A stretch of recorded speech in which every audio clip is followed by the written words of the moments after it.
Good morning, everybody. We have today on the agenda the situation on Sahel, the climate diplomacy, and the developments in the Middle East.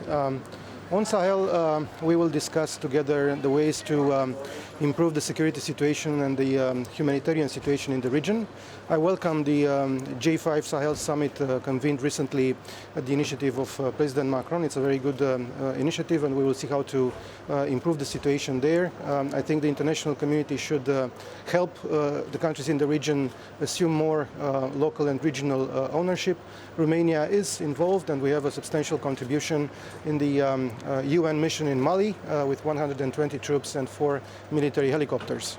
On climate diplomacy, this is a follow-up discussion to the conclusions of the European Council on climate change, but also follow-up on the communication of the Commission on the European Green Deal.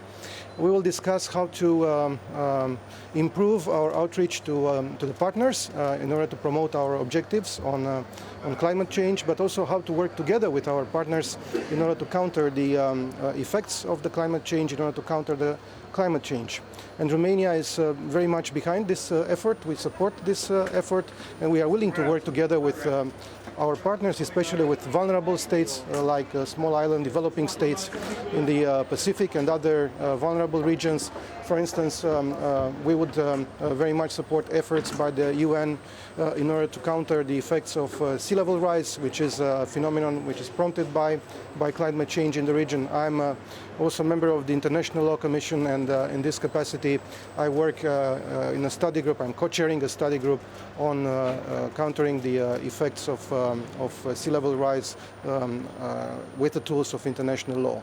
On wider Middle East, well, it's very important to discuss what are the follow-ups to the 10th of January Foreign Affairs Council.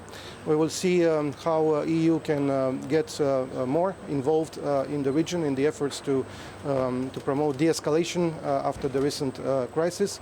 But I'm also looking forward to hear the evaluations of my colleagues who took part in the Libya conference, which took place yesterday in Berlin. Because I think it's very important that this conference took place. We welcome this conference. We welcome the results of the conference, which are a very good step forward in order to ensure peace and security in Libya and in the region. There are, I think, a number of issues which are very important now. For instance, for the ceasefire in Libya to become permanent. Second, the arms embargo to be maintained and respected by everybody. Third, that no more foreign meddling in the crisis be present. There is too much interference by various actors which are hampering the resolution of this crisis. And last but not least, I think it's very important to promote direct dialogue between the parties involved in order for a political solution to be reached. Because without a political solution, there is no other way to settle this crisis. I will also be very interested to hear how to monitor the implementation of this final document, which was convened upon yesterday in Berlin with 55 points. It is extremely important to see how to implement efficiently these points. Last but not least, we will also discuss about the perspectives of the Middle East peace process. We will also discuss about evolutions related to Iraq and Iran. As we have supported last time in the Foreign Affairs Council on the 10th of January, the dispute resolution mechanism was activated.